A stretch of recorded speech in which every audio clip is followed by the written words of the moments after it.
જય ગિરનારી ગરવા ગિરનારની વિવિધ ટૂંકો વિશે શું તમે આ જાણો છો? ગિરનાર હિમાલયના પિતામહ ગણાતા ગરવા ગિરનારની વાત જ કંઈક અનોખી છે.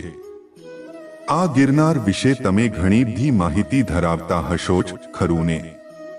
ગિરનારને કોઈ એક પર્વતમાં વ્યાખ્યાયિત ન કરતા તે અલગ અલગ ટૂંકો અને ટેકરીઓથી બનેલો છે. આપણે અહીં વાત કરવાના છીએ ગિરનારની વિવિધ ટૂંક વિશે.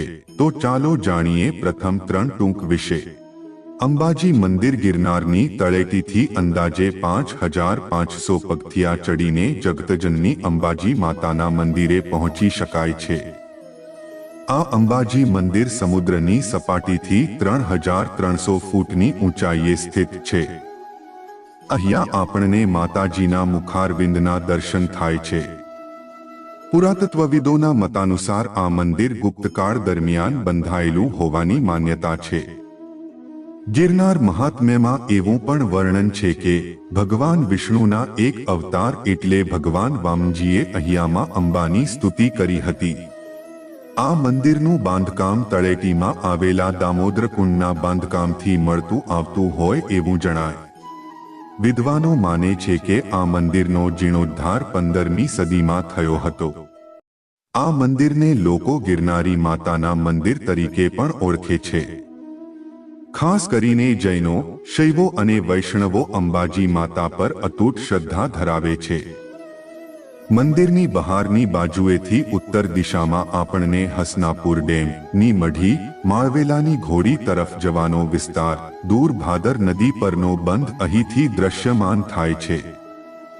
મોટા ભાગના યાત્રિકો અહીંયા ઊભી અંબાજીની પૂર્વ દિશામાં આવેલી ગોરખનાથ, દત્તાત્રેય અને કાળકા ટૂંકના દર્શન કરી પરત ફરી જતા હોય છે.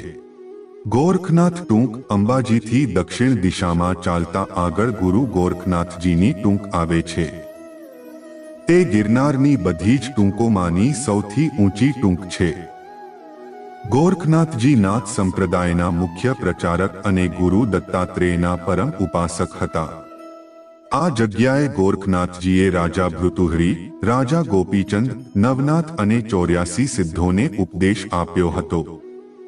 જેથી આ જગ્યાને નાથ સંપ્રદાયની જગ્યા તરીકે પણ ઓળખાય છે. સમુદ્રની સપાટીથી આશરે 3100 ફૂટ ઊંચે આવેલી આ જગ્યા પર ગુરુ ગોરખનાથજીની ચરણપાદુકા અને ધૂણો આવેલો છે. નાથ સંપ્રદાયના માર્ગે ચાલનારા નાથપંથીઓ માટે ગિરનાર ક્ષેત્ર તેમજ આ જગ્યાનું મહત્વ ખૂબ જ વધારે છે. ગુરુ દત્તાત્રેય ટૂંક.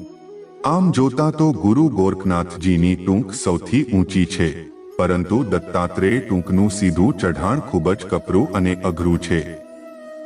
આ ચઢાણને કારણે જ ભાવિકો અંબાજી સુધી દર્શન કરીને પરત ફરતા હોય છે. આ ટૂંક ઉપર ગુરુદત્ત ભગવાનનું નાનું અને સુંદર દેવાલય છે. આ દેવાલયની રચના ષટકોણ આકારે થઈ છે. અહીંયા ગુરુદત્ત મહારાજના પગલા અને એક મોટો ઘંટ બિરાજમાન છે.